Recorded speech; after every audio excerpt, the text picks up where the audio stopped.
So our agenda looks as follows. So I'm going to actually, one of the things that we did here in Pender County, and if you don't know where Pender County is, 30 minutes outside of Wilmington. So right there at the beach, a little bit out. So part of Pender County is actually on the beach, and then the other part is in like the rural part of Pender County, but we're 30 minutes outside of Wilmington. So if you're ever in the area, it's a good place to visit. So our agenda of overview, like we're going to be looking at the multi-tier system as a support. I know that all of us know what MTSS is at this point. I know we started a couple of years ago, really looking at that and really start putting things in place. So we're going to look at that, and we're going to look at alternative learning versus personalized learning. And I think really alternative learning has definitely have a negative connotation. So we're going to just also talk about what that looks like versus personalized learning and creating pathways. That's been something that has definitely evolved over time here in Pender County, is that we actually have pathways that we're creating here in community partnership and service, because we know how important partnerships in the community is very important. So want to definitely explore like building those partnerships and what that looks like in the service, and clubs and extracurricular activities. And I know prior with alternative education, we may not have focused a lot in clubs and extracurricular activities, but definitely moving forward, I think is something that we have to explore. So we're going to be using an interactive Jamboard to just get started and really to interact, because I want this to be an interactive session where it's not just me talking to you all, but that we're all talking and really just kind of exploring everything. So in the chat, you'll see the link to the Jamboard. And if you go ahead and click on the Jamboard, one of the first things, if you look at this picture, old school versus new school, and then we have like this picture of the youth detention center and the school to prison pipeline. So on the first Jamboard, it actually asks you, add a picture that resonates with traditional alternative learning programs of the past. So if you're up there, you should be able to click and add a picture. So I just want you to add a picture of like, what did that used to look like when you first got into alternative learning? Of course, if you just recently got into it, that might be a little difficult question. But if you've been in there in the past, like think about what did alternative learning used to look like prior to the last couple of years as we started to evolve and the educational landscape has changed.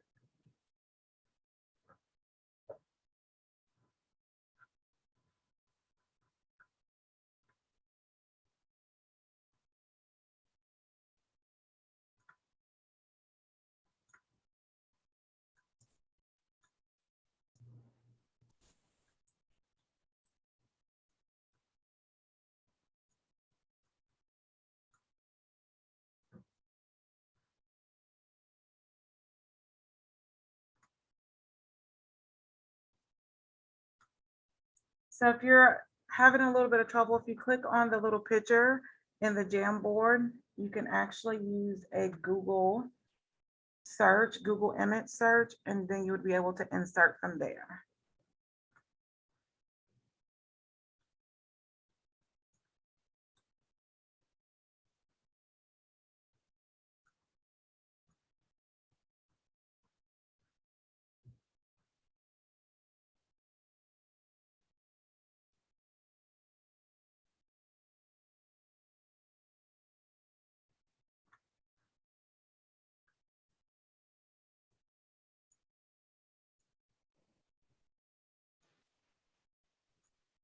Okay, it looks like I'm seeing in the chat, they are not, it says they don't have editing access. They can open it, but it doesn't look like they can edit it. Okay, let me fix that. I'm sorry, guys. Thought I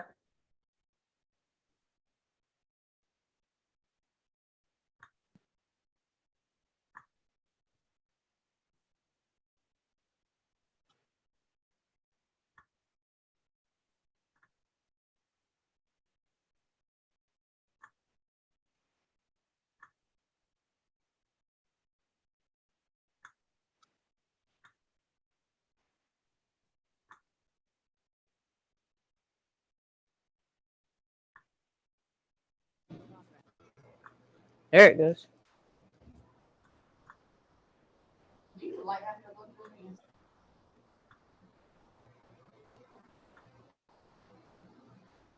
So Ms. Walker, you have access now? Okay, let me refresh. It still says view only, actually. Let me refresh.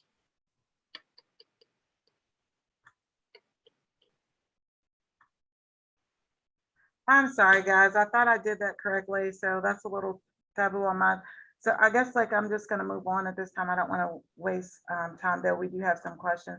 So if you don't mind just unmuting until I can figure out, I'll get that taken care of for you all. If you want to go ahead and just tell me different ways in what like we would usually see in a traditional alternative learning setting from afar.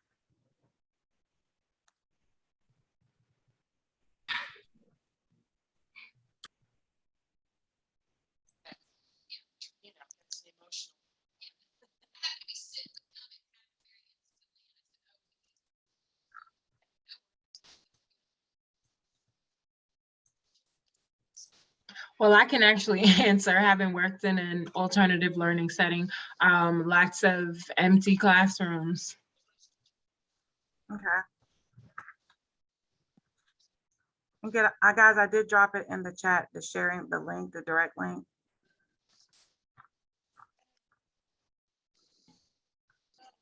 So yeah, so it might look like an empty classroom.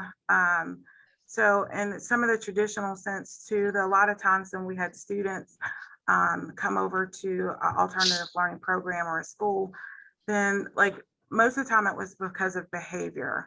And so no longer are students just coming because of behavior. So sometimes we have students coming for different reasons.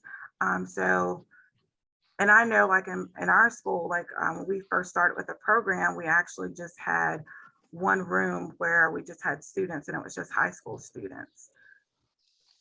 What other things do you usually associate with like a very traditional alternative learning setting? I would imagine punitive, everything being punitive, consequences for your behavior, consequences for your truancy, You kind too. a harsher environment or whatever than, you know, like a step between that and the juvenile justice system. Yes, yes. So definitely that more punitive response to the way that we interact with the students.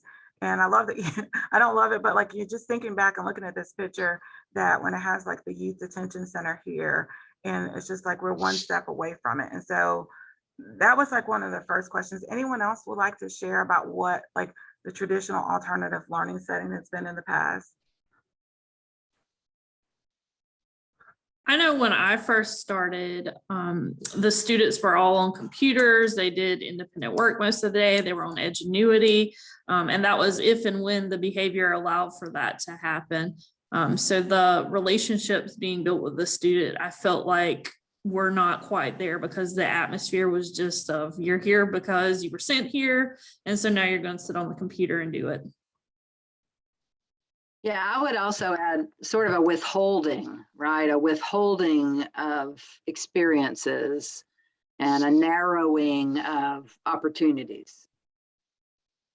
Yeah, I mean, those are definitely things that, I mean, in a traditional sense where we put kids on the program and like they just came there to get their credit, right? Like, so they were just sitting in the classroom. It wasn't a lot of things built in. And so definitely moving forward. And then let's add in like the last year and a half, almost 2 years, looking at COVID. So like the next Jim, and I know that it's not working for you and I do apologize for that, but how has alternative learning changed due to COVID and will it affect education, you know, in the long term? Like, are there things that we cannot go back from, like since COVID has happened?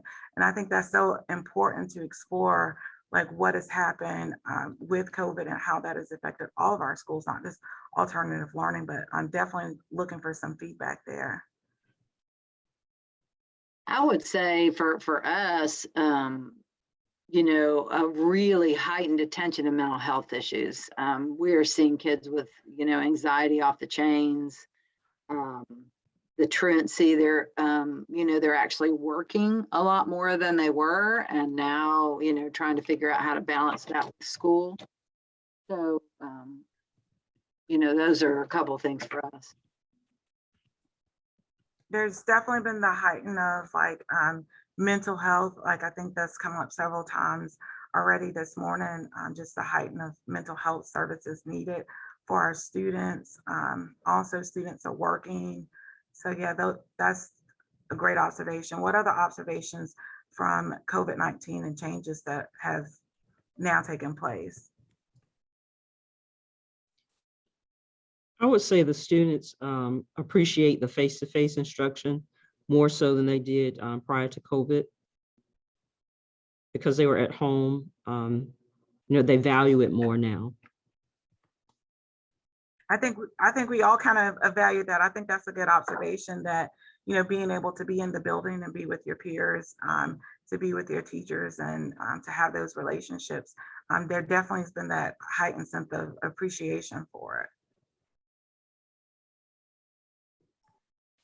I find that some of the students are really comfortable using the technology and prefer learning the technology base. And then on the other hand, some students who are almost traumatized by the technology and just beg for pencil and paper.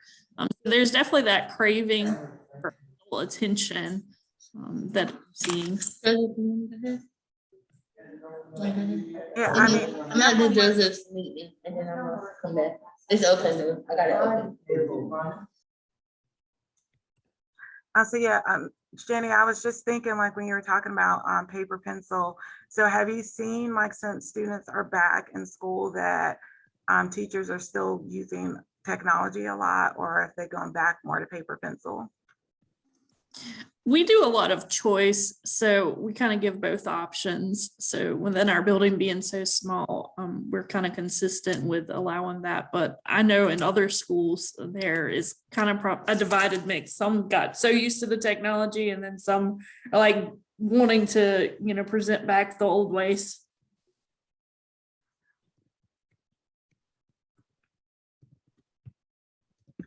Anyone else, when we're talking about COVID and how COVID has kind of changed how we do things at school?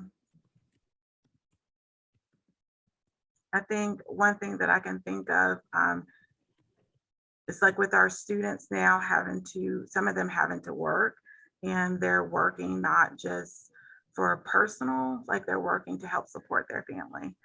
So I think that that's been something that we've seen a lot of, that our students are actually having to help support their families.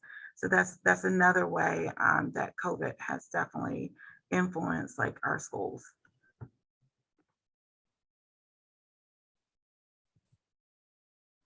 So this right here quote is just like one of my favorites, and it's a big why for me too, because every child deserves a champion adult who will never give up on them, who understands the power of connection and insists that they become the best that they possibly be. And I think this goes back to what Jenny was just saying, that like students need that person, that interaction, and to really have that support, and knowing that they have an adult that believe with them. Think about, we're talking a lot about mental health on the last couple of days, and how mental health has affected our children.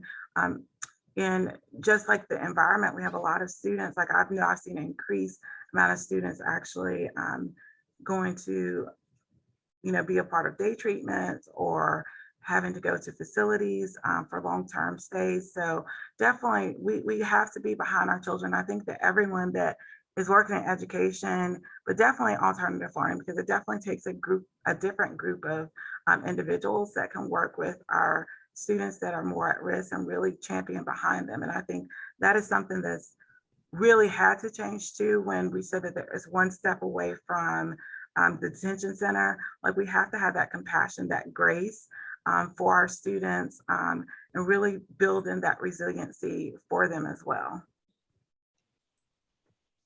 So this roadmap, I thought it just kind of interesting, and just give you a little point and perspective of where we were in Pender County. When I started and I took over the STAR program, I've been with Pender County for several years, but like one of the things, like with our program, we were a program and now we're a school. But with that program, it was like one room. It was for grades 9 through 12. We had built in PBS supports in the school. And it was usually kids were placed due to behaviors. And we know, and this is usually suspensions or things like that. And I know that some of you have brought up like sometimes things are referred over that there's been no intervention done. So really, we had to really reevaluate the program and look at the direction that we were going. And our district spent a large amount of time focusing on MTSS, that multi-tiered system of supports for our students, and making sure that every school understands how that works and that we're offering students multi-layers of support. And so that we don't want to take the student and put them in the most restrictive environment without trying to support them. So coming over to the alternative program isn't something that we should take lightly. We have to do things to help support our students because it's not a place that every student can just stay. So we have to build it into the program. So we really had to really reevaluate that. One of the things with our program at that time, at the end of the semester, our students went back. So they would go back, they would come and they would do their 1 semester stay at the STAR program, and then they would go back to their traditional school. So it was really important for us to work with every school, especially the high schools, since it was just a 9 through 12 program, and really talk about like how this program is working. What the things that the program did really well was that they were able to earn those credits. And they were able to stay in school. So it provided them an opportunity to be in school, to earn credit, and then to have some people that were really going to support them and be with them. So that's where we were. And so after evaluating, we had to think about how we restructure this. How do we build in those multi layers of support that we really needed to have? And so we had to really look at that process and look at the whole child approach. And so that started really a restructure of our program and moving from a program to a school. We had to really look at are we being trauma informed? Do we have transitions in place? Do we have a referral process? So we really had to look at all of those things to really make sure that we had not only a program, but moving to a school that really would support.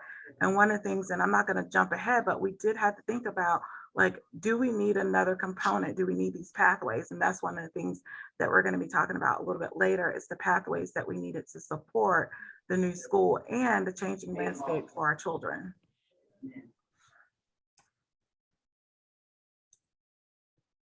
So this is just kind of looking at like basically what I just talked through, just like kind of our old structure was basically based off behavior, suspensions, long-term, things like that, academics, and it definitely had the PBS components in there that support that learning environment, but it was like very limited space. You could have 15 kids because it was one room, and that was it. So with our new structure, we had to look at the whole child. We can't look at the child in pockets anymore, and really move to a place that we're looking at like the academics, the social and emotional, the behavior, mentorship, and partnership. How can we make this a well-rounded program and partner with our families, which is really huge, that we're not just, hey, these are the parents, we're in partnership because we need the parents as much as they need us to help make this experience for their child to be something that they're going to be able to walk away and to move forward into. So this is just like a diagram, and it's really just once again highlighting like those components. And one of the things that, we want to make sure that we were doing evidence-based practices and interventions, making sure that there is data behind it that support that this is something that works. And I think a lot of times we definitely have like, well, I know, I feel, well, we can't feel about like the kids. We've got to be able to look at the data and really make those informed decisions for our students and look at what's working. And, we've got to document how we're doing this and doing this in a very structured way so that we're able to make informed decisions when we're moving students to a different program. So that was this layer. And like I said, for me, the biggest thing is that partnership, with the community, with our parents. That is something that we just have to do when we're talking about layering supports, because how can we do this if we don't have those supports in place?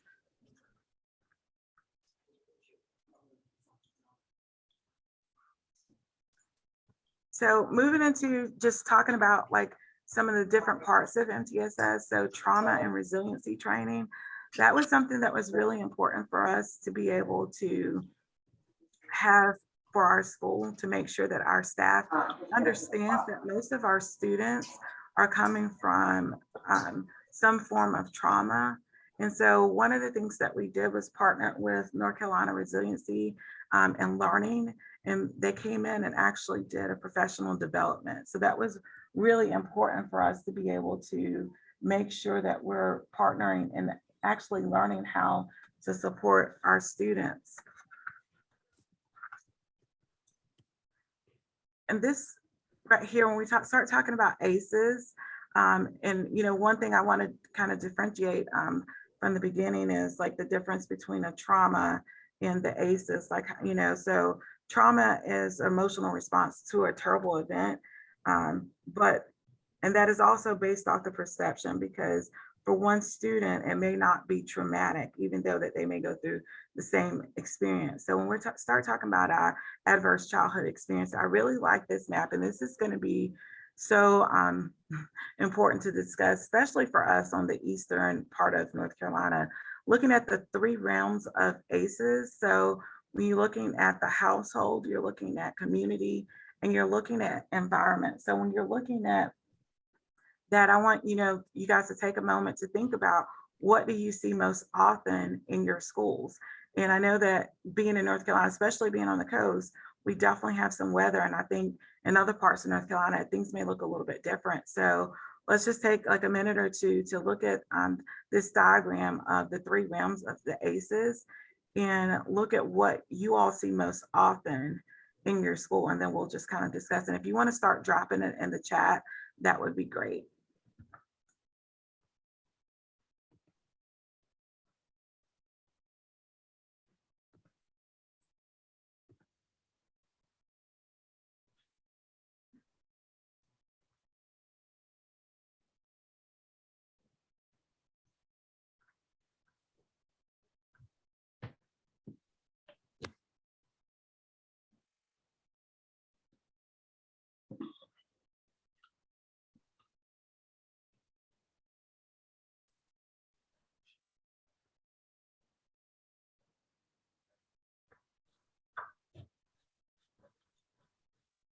Okay, is anyone willing to share, like, out of these 3 realms, like, what do you see most often in your schools, like with the ACEs? See it.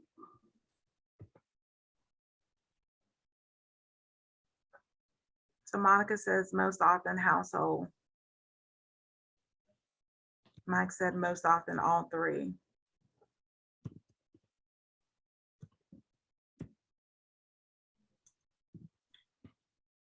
Can't see it. And just thinking about here on the coast, the last several years we had Matthew, Hurricane Matthew, that came through. Shortly after that, Florence came, and Florence was a major hurricane, and it really affected our area. We didn't start school that year until October, and it was towards the middle or the end of October. So, and then that was still a year process. From there, families were still not within their household. And then we had COVID, like, as people were finally recovering from that. And so being able to look at like all of these ACEs and just looking at from household to the environment and to the community, I mean, that definitely has been affecting most of, like, and I mean, like, just looking in the chat, is basically everyone is saying probably, I mean, all of them. And so household, when we're looking at household, domestic violence, and think about how COVID really kind of affected domestic violence, being able to be home more and not having the place to go. So that definitely influenced our students' emotional and sexual abuse, physical and emotional neglect when they're being home. And then think about our McKinney-Vento kids that are homeless. So looking at that household numbers, and then added in like COVID, that environment is also influencing. That's been huge for our students in the way that it has really influenced them. Yeah. And so, and then looking in the community, lack of jobs, just a lot, I mean, and one thing that like is down here too, food scarcity. I mean, we don't like the food. We partner with the Food Bank of North Carolina. They really do help out. But even this year, you can hear the cry for help that they need to be able to support families with food shortages and things like that. So thinking about the community and thinking about the community stakeholders that are involved is also very important. And I'm just going to read like what's in the chat right now. So all three of the chart, we've had a school flood in August.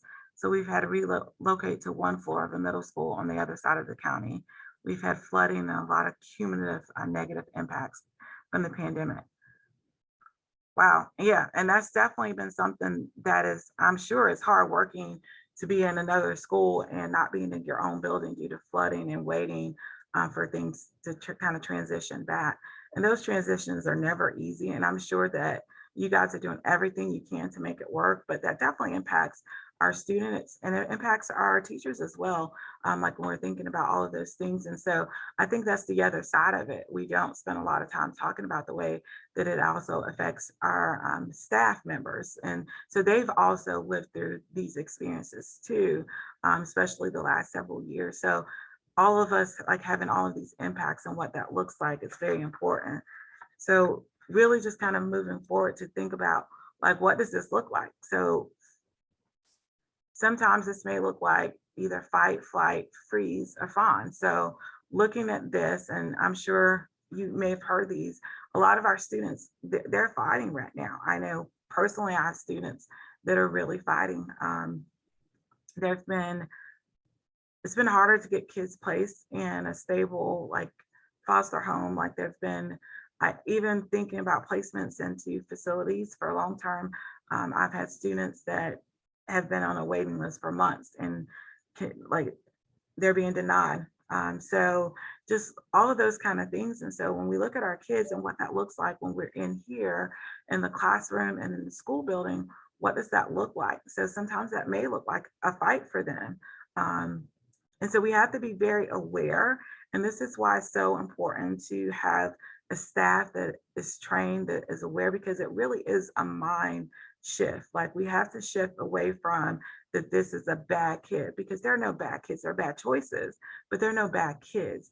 And so a lot of them are dealing with trauma and dealing with ACEs. And so this is the way that they respond to it. So looking at the fight, like if they're irritable in class, if they're angry all the time, you have a student that's always angry and, like every day they come in, they're angry. And some of them it's because they're dealing with outside things in the household and the environment that they're having to deal with. And so that comes out as a fight and they're just angry and aggressive. And we have to know how to respond to these students. That's just really important. And if that's a flight, like it's an anxiety, a lot of the students, and I've heard several of you say anxiety, and I know personally too, anxiety has definitely been something that's just very heightened right now with students not being able to come to school due to anxiety, panic, avoiding chronic worrying, about things. And so this can look different for each student. Every student is going to handle things different. So when they freeze, and so they're kind of just stuck, like just totally disengaged, just, depressed, like just spaced out, like they act like they're not there. So that they might be freezing from dealing with kind of the trauma of what they've been through. And then that you have the fawn where they're trying to people please. They're avoiding conflict with others. They just say yes, because yes is easier, and they have a hard time setting boundaries. We have those students that just want everyone to like them. They want to be able to be involved. And so this is what it can look like for a student that has experienced this trauma. So it's really important for us to be able to make sure we know how to respond.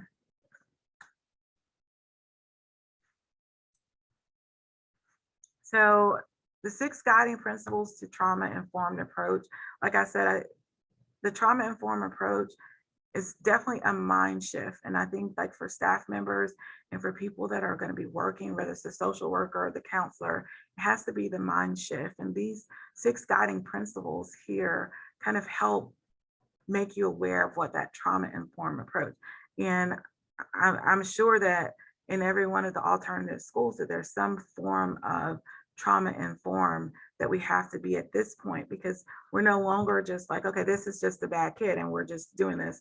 We've got to change our perspective. It's a mind shift, and actually knowing that we have students that are coming from trauma and from all different reasons that are part of our program. So kind of shifting our way. So just thinking about safety, our students need to feel that they're safe. They also need to know that they have trustworthiness and transparency. And then one of the things that I would say there is that building that relationship with our students is so important. Relationship with students and parents, very important, because that's the foundation of that connection, and that how you can engage the student and how you're going to be able to get them to open up to you long term. So being trustworthy, not telling the student one thing and then doing something totally different. Like, they need to know that they can trust you, making sure that they have a peer support as well. That is going to be very key. And I think the one thing that I really like that I see in alternative learning programs is that most of the kids connect in some way, even though they come from all different backgrounds, that they all have shared this connection and they're very accepting to one another. Collaboration is very important for the kids as well, and what that looks like in our alternative learning schools. Also empowerment and voice, so autonomy, to be able to have like choice and like what they're doing, how they're going to do things. And that's something that is also important. And culture and, dealing with gender issues, we're definitely dealing in a different climate. And so we have to be very open. And so I want to pause for a second, because I've been talking a lot, and just kind of hear some feedback of like, how have you all incorporated some form of trauma-informed approach into your programs, if you have it all?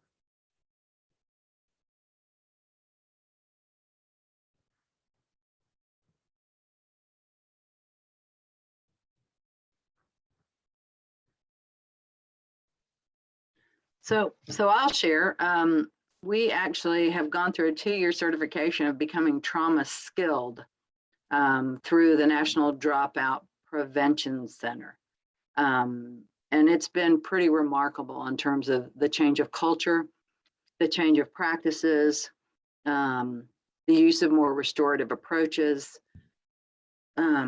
really just changing it from a mini traditional high school to a place where kids feel safe to come and can recover what was lost, and hopefully give them the tools to graduate and go on to do some great things. So I have a follow-up question for you. So how was what was that process for your staff? And like, were they open to it at the beginning, or did it take some time? I'm just wondering what that process looked like. Sure. So we definitely have some folks who are more on board than the others. When we first started the process, the rumor was that we were going to be this program was going to go from a school to a program, and we were going to be shifted over to the high school. So we knew that wasn't going to be the best thing for our kids. So we all sort of figured out a way to fight that and to create something really remarkably different, so that we would, stand apart, and that they could see the value in the work that we were doing, as opposed to just housing kids in some kind of a room and isolating them from their peers, right? So, we still have a variety. We work through in terms of fully on board, fully compliance. But we're going to keep doing it because we know it's working. And we had 27 graduates out of 80 students, which was one of the highest we'd had. And we're hearing good things. Our kids come in, if they are tired, we give them a cup of coffee. We give them something to eat. We connect them to the resources they need, to the mental health resources, to doctors, and take them to dentists, help them get their documents they need for applying for a job or getting a driver's license. When I said households are, really the biggest thing affecting our kids, we, as you all do, I'm sure, have significant families that are, I would say that besides, I'd say there's at least 8 kids who whose families are in such turmoil that they really need an alternative living arrangement. So being able to provide a safe space for them, and then getting their brain back online so they can function and actually do some work is a hard job, and it takes everybody. It takes everybody, and it takes it's just a lot of hard work, but a lot of relationship building. The biggest thing is connections. Connections and relationship building, and that's, without that, we're sunk.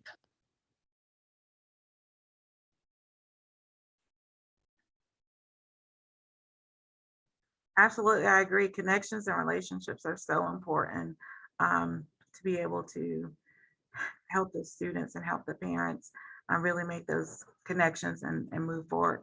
Thanks for sharing. I see that Jill also posted that her staff has received training for trauma informed, and so they use the whole child approach as well and use day treatment services. Jill, is that with what grade levels do you guys have day treatment services?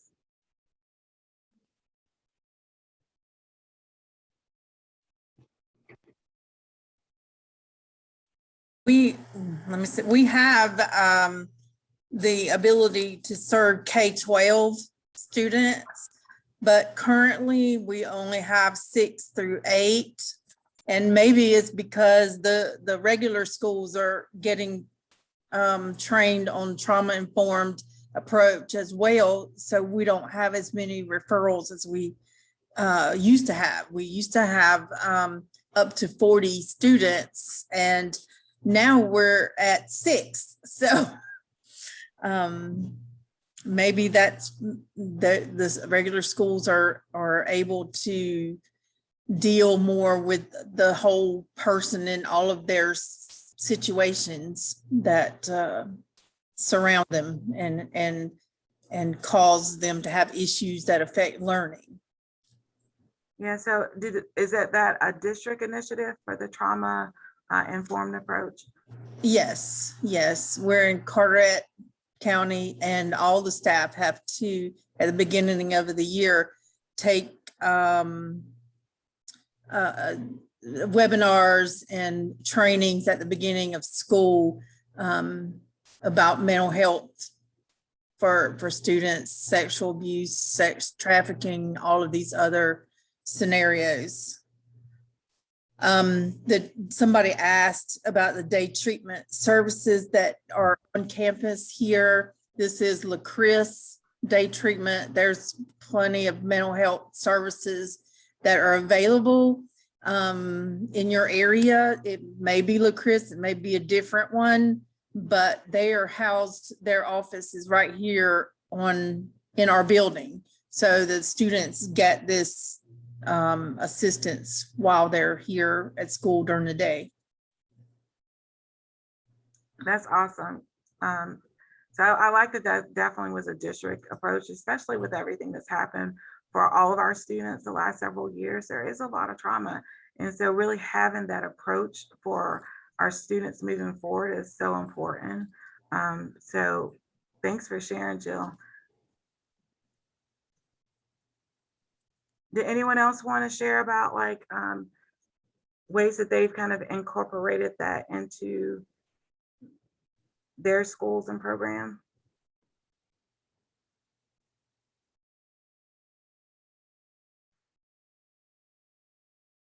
I definitely think if it's something that if you've not explored, it's definitely a mind shift. And I definitely think you definitely work through with your staff, but if they're the right staff and if you keep coaching them, they will definitely get on board, because everyone cannot work in alternative learning as we know. And I know the one thing that we talked about in the opening session was that finding staff has become harder. Everyone doesn't want to work or can't work with alternative learning in a setting. So I think it's very good, if we have that trauma-informed approach, and that as leaders in the building, that if we're leading by example, that they also will get on board with that. It has to be a culture change. And I think definitely having it from a district standpoint definitely helps out as well. I mean, as you said, it's decreased the number of students that you've seen. And most of us have seen like some form of increase, and not saying that it's due to lack of trauma informed, but just due to all the trauma that has happened, that we're seeing more increases in behavior. So social and emotional learning, kind of want to just kind of explore that. So social and emotional learning is very important. And I know that we've actually have started that several years ago, but incorporating that throughout the district has been a very big initiative with our mental health committee. And so making sure that we understand that kids need to know how to process things. So it's the process of which children and adults understand and manage their emotions, and set and achieve goals, and show empathy for others, and being able to take responsibility in their decision making, which is so important at every stage. So from kindergarten through 12th grade, and it's been a huge initiative in our county that we focused in social and emotional learning. And so I know this is very wordy, but I thought it was just really important, just like looking across like demographics and variables. So this right here is like we examined the correlation between social, emotional, and traditional merits very significantly based on students' race, ethnicity, gender, and whether they were English language learner, qualify for free or reduced lunch, or receive special education. In all cases, the ABCs, like the SEL relationships, did not depend on these students' demographics. So that was very encouraging, because we know that social and emotional learning is impactful for all of our students. And so those demographics, if we're able to get involved very early on, that we can actually kind of move through that. So I think that that is really important, that we have social and emotional learning for all of our students, starting in kindergarten, and really helping them build on those skills that they need. And so I'm wondering how have you guys incorporated like the social and emotional learning into the classroom? So, and this is like Castle's competencies and for our social and emotional learning. So we have the self-awareness, self-management, responsible decision-making, relationship skills, and social awareness.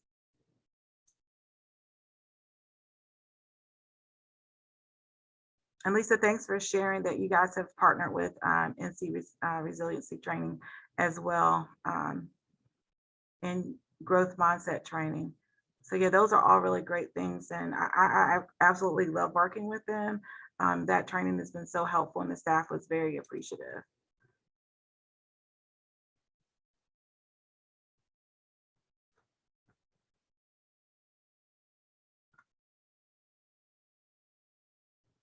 So like looking at self-awareness, the student's ability to be able to recognize their own like emotions, so important, self-management, being able to self-regulate themselves.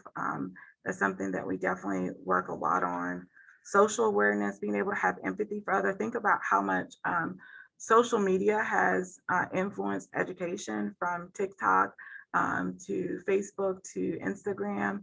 And those things can be positive things, but they also can be things that may need like some filters on. So when I say filters, I mean, if we're socially aware, if we're working on our social awareness and thinking about how we make others feel. So if we're not going to social media to bully someone and things like that. So I think that technology definitely has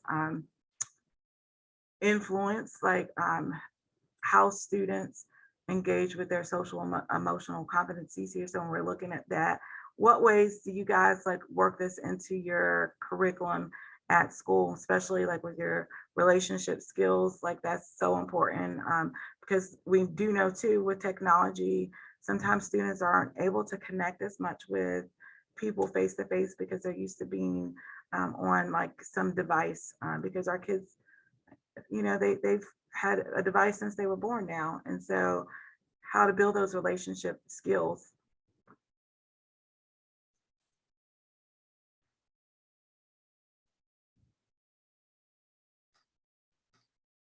Well, I teach social skills lessons every day, the first 30 minutes of school.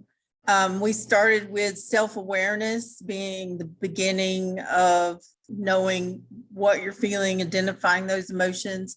And now we're in self-management. So, and it, you know, as we go along, these fit right into each 9 weeks, you know, well, with one, you know, we have to split and add one in to each 9-week settings, but we work on this and apply this to real life scenarios and work with individuals, you know, with things that they have to self-manage their own behavior so they become aware of their emotions and how that affects others.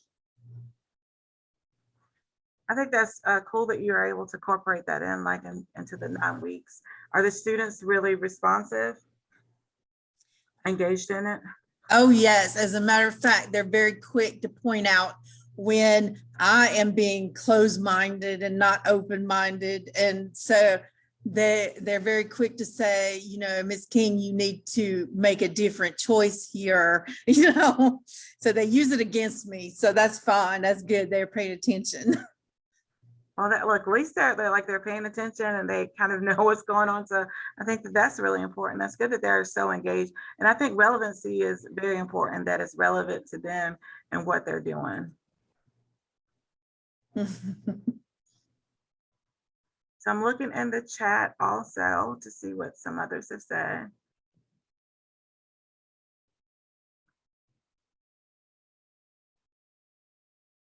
I like this. So Casey shared that they've used CASEL standards with their students, but we thought it would be beneficial for their teachers and staff to identify themselves. So how did that, Casey, can you elaborate on that, how that the staff gets involved with that and the teachers? We wanted to make sure that, you know, teachers were, can everybody hear me? Yes. All right, we wanted to make sure that teachers were able to just, you know, identify with what the CASEL standards were, and then ideally think about them from empathetic side. You know, how do I deal with those things? How am I socially aware? You know, how am I responsible? And then if you look at from that lens and you're practicing those things from your viewpoint, you'll have a better connection in you know, connecting with your students and being able to incorporate that into your lesson plans and things of that nature. And we wanted to make sure that, you know, in the case of mental health, that, you know, our teachers were getting the same supports that our students were receiving, because teacher mental health is just as important as student mental health is. Absolutely. I totally agree. Now more than ever, I think it's definitely always been, but definitely now more than ever, our teachers mental health. I think that that's really cool that your district was able to do that. So thanks for sharing a little bit more about it. Yes, ma'am. And so Tammy shared that they do daily group sessions using Care to Strong. And so they do that district wide and positive action.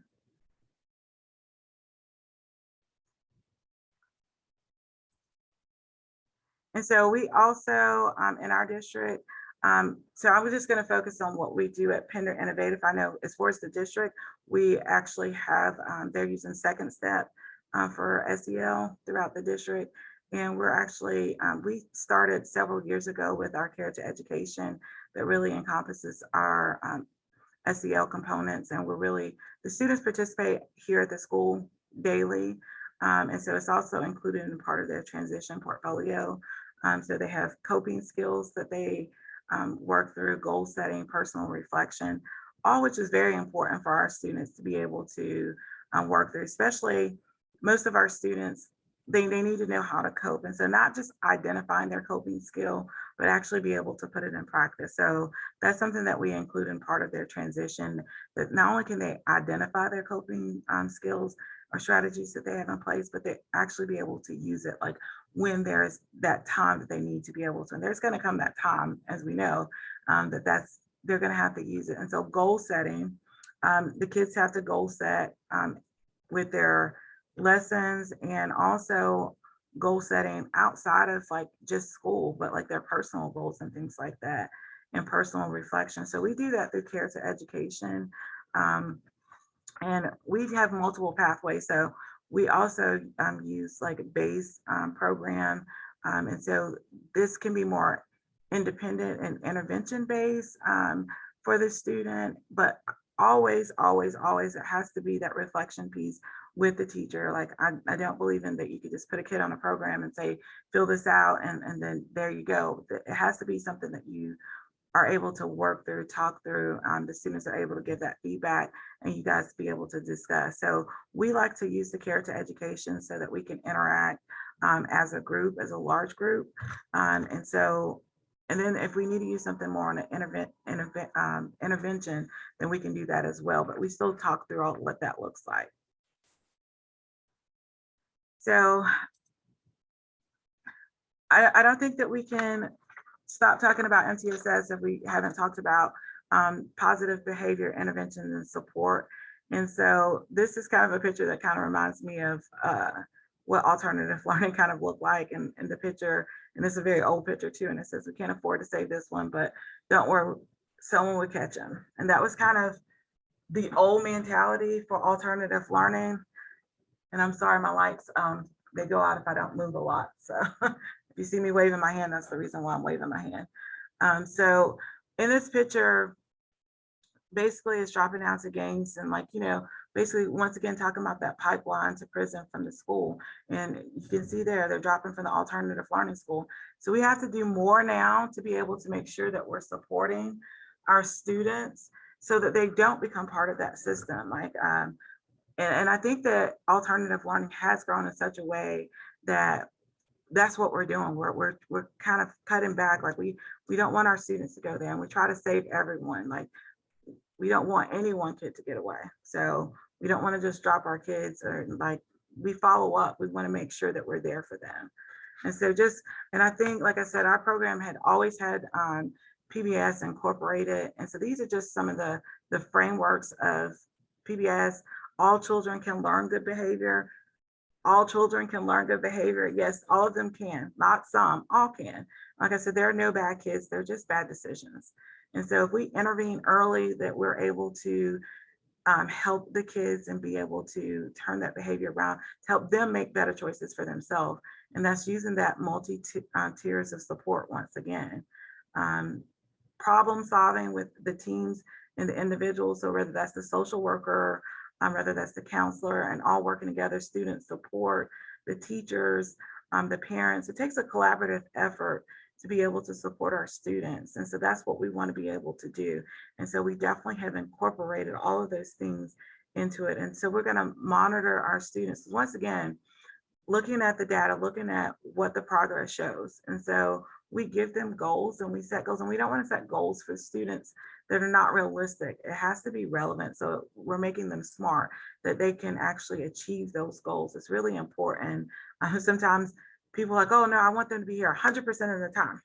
Well, if the student wasn't even coming 50% of the time, I think asking for them to come 100% of the time being a goal is really unrealistic. And you know what happens when we set unrealistic goals? That usually leads to frustration, and that students usually end up giving up. So we want to be able to give them goals that are achievable. We don't want to set it so high that they can't. And so we want to monitor their progress and make informed decisions. So some of the benefits, and I know that I've heard so many times like today already of different things that you guys have kind of incorporated into your school or program. You know that when we have these things in place, that reduces the behavior.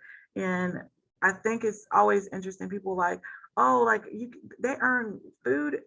Food is universal sometimes. Like kids like snacks. Like, so sometimes, and I've always been a believer of that we can let the kid earn what they want to earn. And if the Snicker bar is going to motivate them, then I'm fine with that. So we want reduction in behavior, and hopefully we can get to the point that it's not just it's not just like this Snicker bar, but it's more intrinsic, that they can move to, but we have to have a place to start from and grow from. So increase student engagement when we're able to incorporate some of these frameworks, improve academic performance, and improve family involvement. And I think one of the things, especially we have a continuum that we use, and that continuum is so many times, and it's just predictable adult behaviors of how we're going to respond to things. The kids never have to guess, they already know. So no matter if they're in kindergarten, and our program is K through 12. And so whether they're in kindergarten or if they're in ninth grade, they know exactly what that process looks like. And it's just very predictable. And, you know, the student said the other day, well, Miss Winstead is just going to talk to me.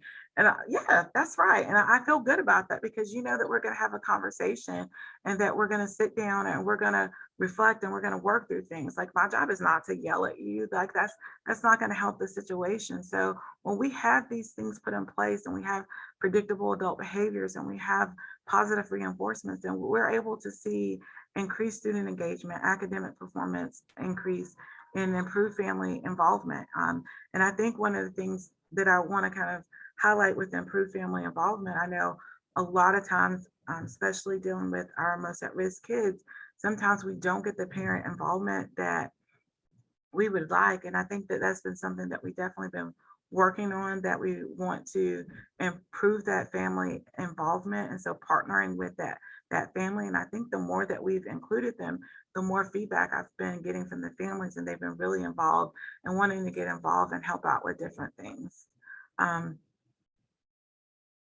So is everyone able to hear me? Because it said that we're having technical difficulties.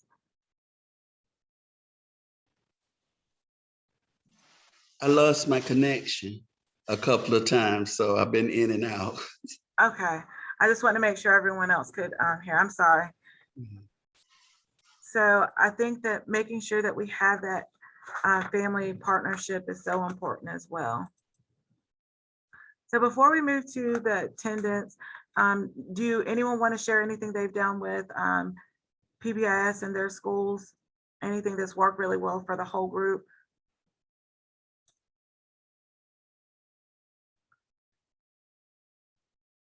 Okay, someone asked me, what do I think about a third grade being sent to an alternative learning setting?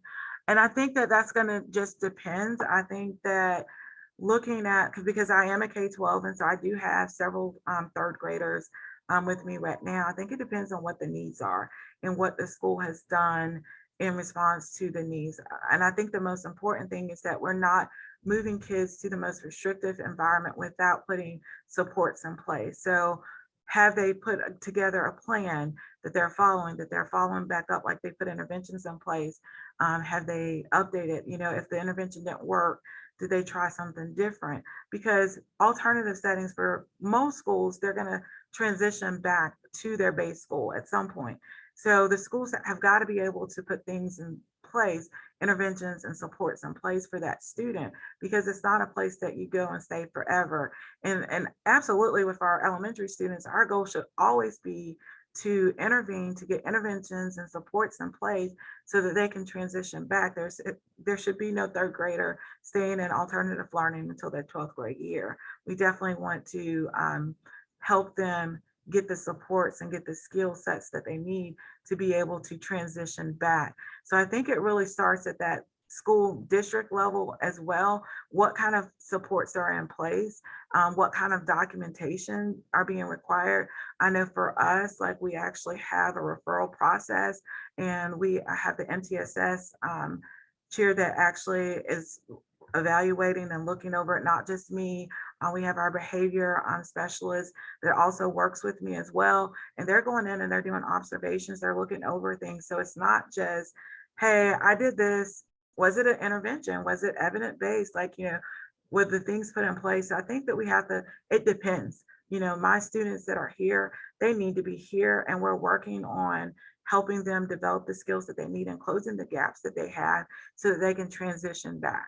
So absolutely, it's never should be the goal that the student is staying, especially in elementary school. I think it's a little bit different when you're in high school, if this is the place that works for you.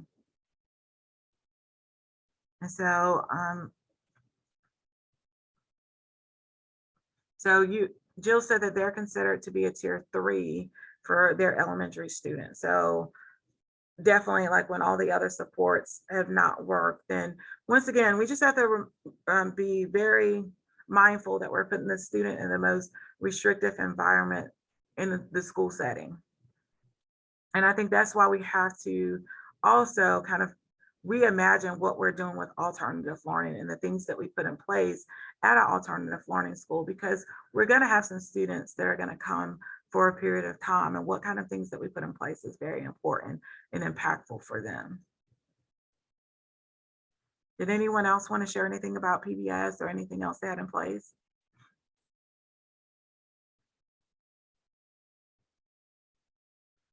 So with attendance, I know that we've talked a little bit about attendance today. And so attendance, and I put attendance versus engagement, because over the last year, attendance could have been like you sending an email and saying that you're in attendance. And I think it has to become more about engagement, the way that we engaged our students, not just about a body being in the building, but not being engaged in what they're learning. So I think that that's really important. Also with attendance, helping to remove barriers, whether that's transportation, because for some of our students, it is transportation. If they're able to get here, and we have students that travel from all sides of the county. So want to move those barriers. Also building relationships and partnership with families. And I know I've talked a lot about that partnership with families, but just because I feel like it's very important. So I just put some universal attendance strategies here. So attendance expectations and goals. Once again, and I think that those goals have to kind of be attached with the engagement. How do we know if a student is engaged? Educating and engaging students and families about the impact of attendance. So that's very important that I know Attendance Works does send out a lot of information of how you can send out attendance letters, engage the families, create bulletin boards, and just really try to get the parents and the students kind of informed of the importance, because you can't learn if you're not here, especially if you're not participating in a virtual realm or something like that. And so making sure that we're collecting and monitoring attendance. And one of the things that not only with our attendance, but with everything, I like to recognize any kind of improvement, whether it's attendance, whether it's behavior, anything. I think it's so important to recognize good and improve, and like sending that home and really highlighting that. And so in the chat, it says they use Cornell University Therapeutic Crisis Intervention and approved behavior management system that is point and level based. The school has seen an increase on positive behavior, which allows students to become more successful in the classroom. And we use something very similar, but it's not from that Cornelius University, but we do use a point system as well. And that point system and attendance is a part of that, because we want to include everything. And definitely the students like being able to work and like earn those points and for different things. And so it definitely creates a good environment. So I'm going a little bit faster because I only have about 25 minutes left. So we definitely want to make sure that we're able to remove those barriers. And this is just some more interventions that I was going to hit on here. The PowerPoint will be shared with you all. I want to kind of get to the next section for us. Tier 2 interventions, definitely attendance success plans, mentorships, all of those things very important. And I know attendance has been a big issue that we've talked about in our meetings as well.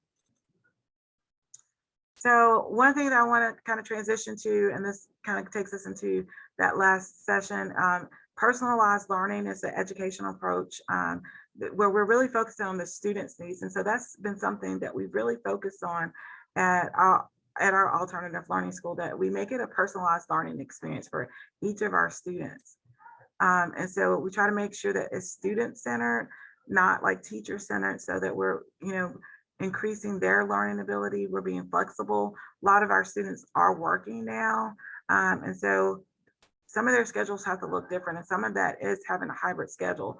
And we have several students that are on hybrid schedules. So that is really important, that we've kind of had to change the way that we did things, from just going from fully face-to-face, then adding a virtual, and then now having hybrid schedules, because some students need to be here, especially like for those math classes, because it's a little bit more challenging to not have the level of support that you need. So I had this Kahoot, but I think I'm gonna have to skip it for right now. I really wanna get to and talk about the pathways, and I have very little time left. So all of our students have personalized learning plans, and it's shared in the chat, I think. So you guys can look at that. In our plans themselves, we have students focus on the goals academically at the school, but then we want them to focus on a long-term goal that they may have, and that could be school related or not school related. So it's really important for our students to be able to have their plans and be able to be reflective. So we actually meet with them when they're working on the plans. We meet in advisory and we go through and set up the plans with the students. We also follow up. The students are able to update. The parents are able to also provide feedback. And we also want them to reflect about the process that they're going through. So it's just really important that they're part of the process and know what their personalized learning plans look like. So every student plan is going to look very different because it's personalized and it's catered to their learning needs, which is really important with dealing with our students. So this is where I want to really try to talk about the pathways. And so if we look here on the pathways, so exposure, and so I like to, this is like my table of ease. So something that we're doing even as a district is making sure that all of our students are exposed to classes, starting elementary students in elementary schools, so that they can focus on whether that's career and technical or any kind of career that they want to go into. We want to expose them to that in the curriculum and just really have that exposure from K-12. Because I think if we wait until they're in middle school or they're in high school, we're really late. And so exploring like the careers right now, like in elementary, is very important. And that exploration, you know, leads into the classes and everything else. And then we want them to be able to have the experience. So whether that's through internship, apprenticeship, and job shadowing. And I know that we're personally working with vocational rehab to work with our students so they can have those internships, apprenticeships, and job shadowing opportunities. For a lot of our students, they're, you know, some of them will go to college, whether that's trade school, a 2-year or 4-year, but being able to have like that experience before and knowing that this is something that they want to pursue, because a lot of times they don't know until they had that experience that this is something that they want to continue down in that pathway. And so like we like to focus in our students being enrolled, employed, and enlisted by the time of graduation. So whether they're enrolled in a 2-year, 4-year community college or trade school, whether they're employed with someone like in the community.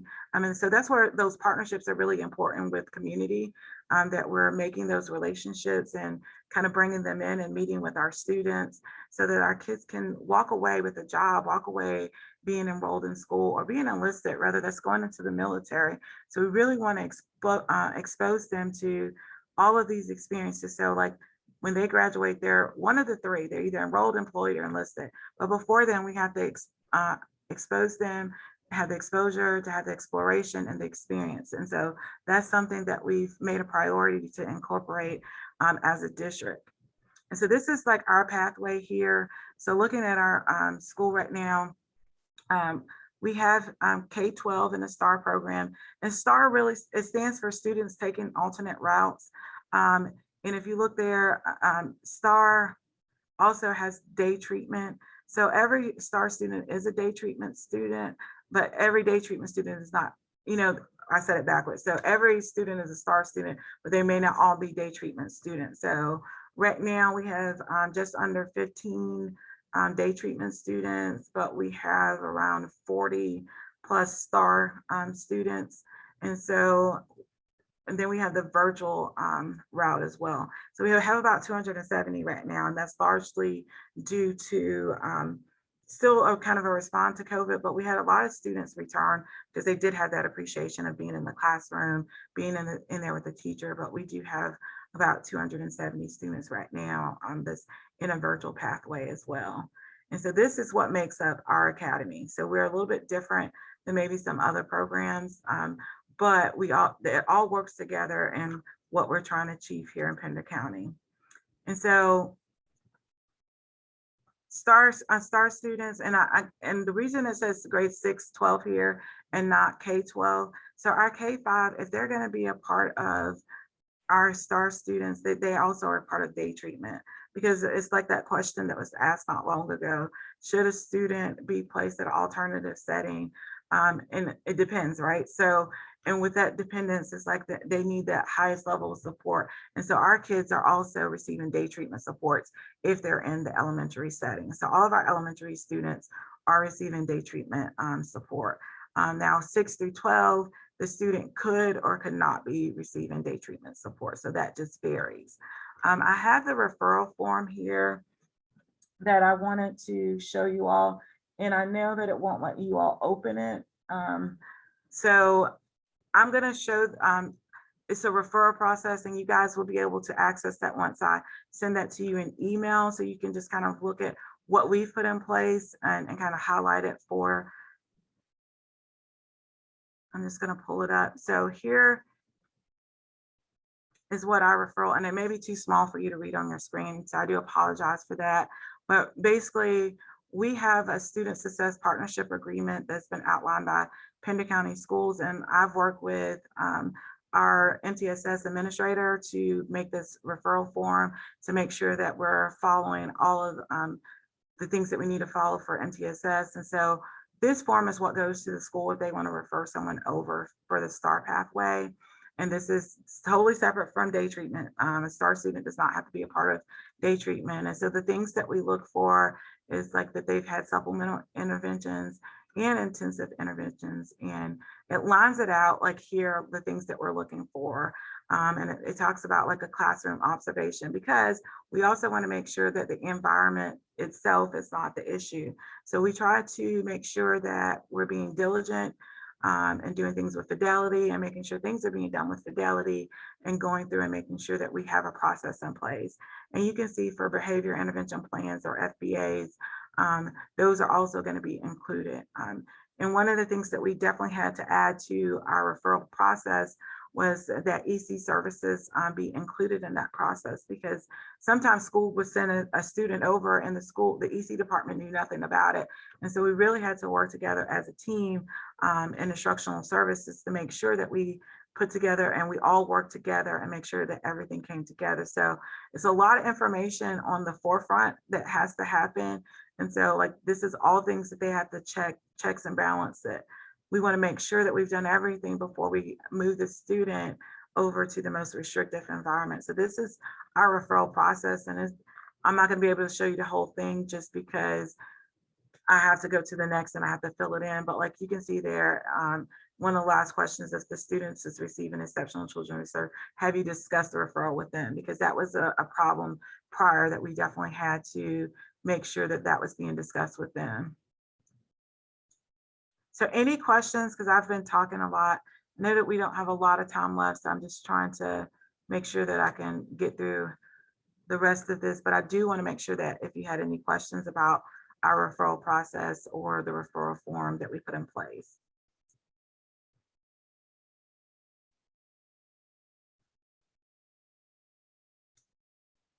So with our virtual pathway, those is for grades 6 through 12, and this year only. Right now we do have K through 12. But our original structure is for 6 through 12, and so that's why I left it that way. We did put a GPA requirement for our virtual pathways that was decided with a group of the principals, and there's an application and interview. I do want to say that once again, that even though it has a GPA requirement, that is not the determining factor. I've seen where students have come over with a lower GPA and they've actually been able to excel. Part of their issue was that they were having anxiety about being face-to-face. And so that student that may have had a 1.5 actually improved their GPA by being in a virtual pathway. This past year, we switched over to Edgenuity. And so that's something that's really worked for a group of our students that we definitely have identified. And that was prior to COVID. We started the virtual pathway back in, I think it was the year before COVID happened. We started the virtual pathway. And I think the first year we had 7 students graduate and we had about 50 students. And then the next year COVID happened and we definitely had a larger group.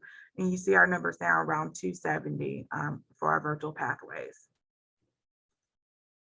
In our day treatment, so day treatment, like I said, is available for all grades K through 12. There's definitely a referral process for that as well. That looks very similar to our STAR. The difference is though, they actually have to work with the behavior specialist in the district and also MTSS special administrator, where they're going out, they're doing observation, they're working directly with the schools before we move the students over. Definitely because we're talking about, especially that K-5 group, that we're definitely putting them in the most restrictive environment. We feel like this is a better setup for our students and being able to support them than having a behavior class. We really moved away from that model. We want to be able to have the supports they need. And right now we're partnered with Coastal Horizon. It's been a very good partnership with them. And so they're also part of that process. And so it's on the campus in each one of our day treatment rooms. They also have a qualified person that's in there from Coastal working with the staff, and which is really important.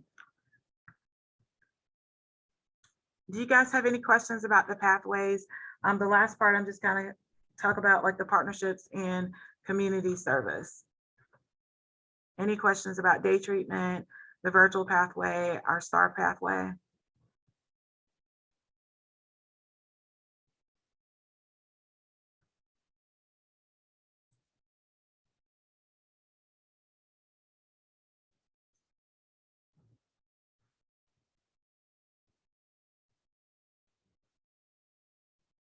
Is there anyone other than, I think it was Jill that has ability to be K through 12.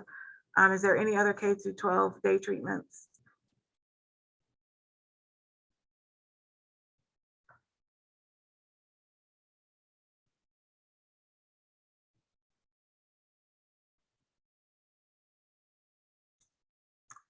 Okay, so moving into community service and community partnerships. Oh, in Columbus County, they said that they are also K through 12. Awesome. It's just good to know that like there are other places that we can always network with each other to just kind of reach out and see how things are going. So I'm glad to know, and I'll be reaching out to you guys just kind of get some feedback as well. So these are some of the our partners. This is, of course, not all of our partners. This is just some of them that I'm highlighting. Of course, we've talked about Coastal. Food Bank of North Carolina is a big partner of ours that they support our schools here to make sure that we have programs and help support Backpack Buddies. PATH, that's our Pender Alliance for Teen. We actually have that on the campus where my school is located, so that the students are able to get services right here on campuses. And there's another campus as well.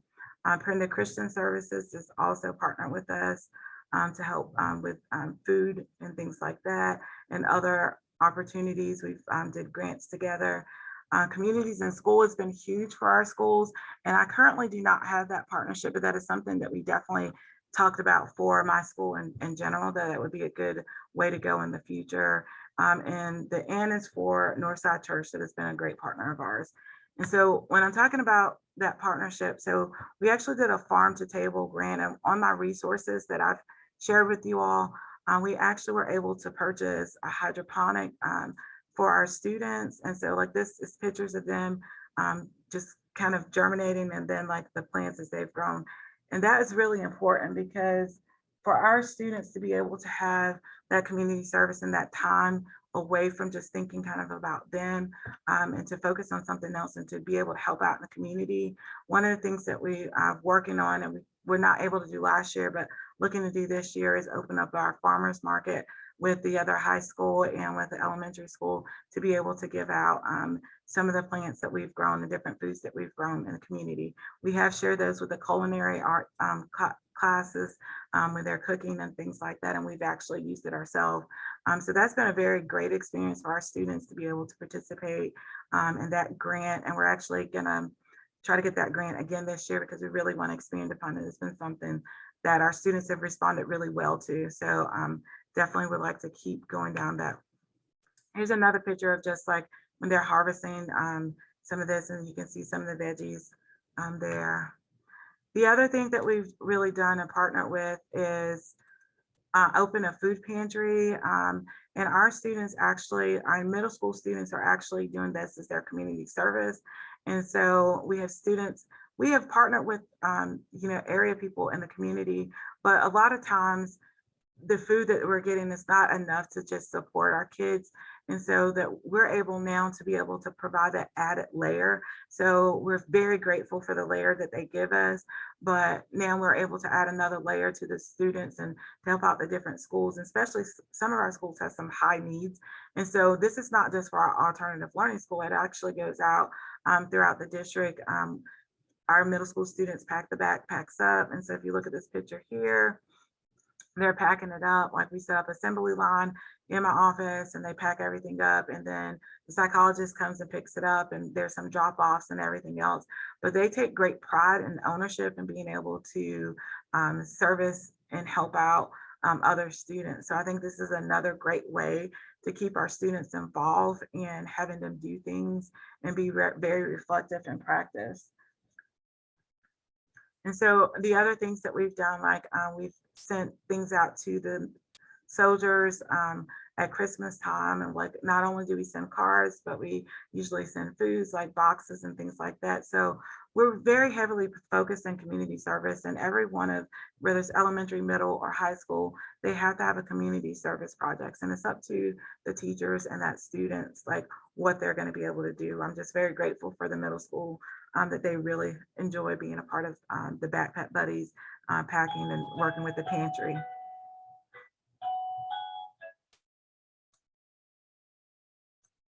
So one of the last things here, just kind of what we do is like we have clubs and extracurricular activities. We've been offering Connect Nights. We've done Star Showcase for the last several years. And that's just an event where people are able to come in and see some of the STEM projects and activities. They're also able to showcase and talk about different care to add things.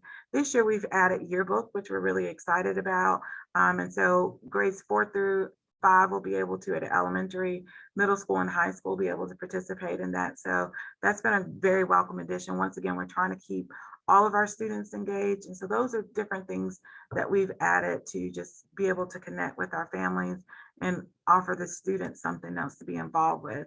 And so this is just pictures of our kids, and this was pre-COVID because they don't have masks, even though we're optional at this moment, but they're doing some STEM coding, so they were able to code a game and do things like that.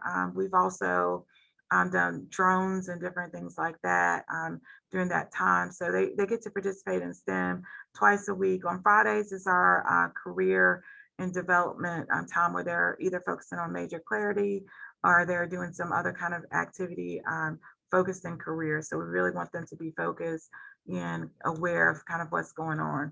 So here, I've shared our frequently asked questions. So when this PowerPoint is shared, that you'll be able to just kind of look at some things that about our school and be able to have those questions, and also link to our website. And the last thing before I just get to the resources are here. So I shared some SEL resources that I found to be really helpful with some of the books and everything else, and grant opportunities. Like one page is just like a link. It has a lot of grant opportunities that you can capitalize on. And then I also put the farm to table. I just think that's a great way to get the kids involved, and that deadline is coming up soon if you're interested in that. So I want to just thank you guys for allowing me this opportunity and just kind of take some questions from there. I'm going to stop sharing, and I want to just show you one other thing.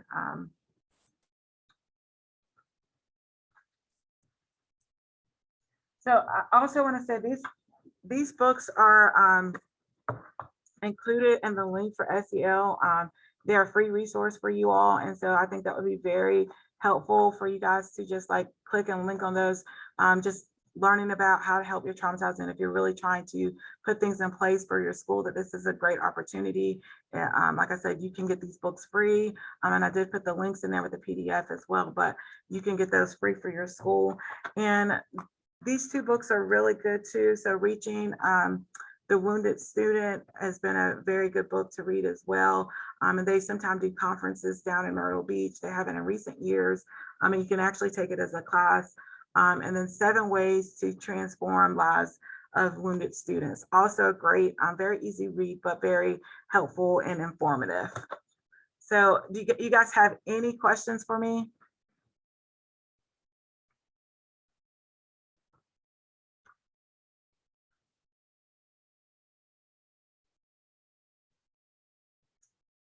And like I said, I'm very grateful, and I hope you understand. I know that we're all here for like the same thing, and it's a pleasure to be able to network with a group of people that have the same passion, that are here for the same reason for our students and showing up each day. So I really appreciate you guys spending the last hour plus with me.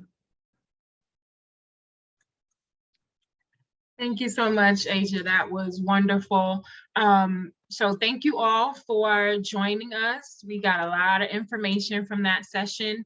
Again, the PowerPoint and all the resources and links will be shared with you at the end of the symposium.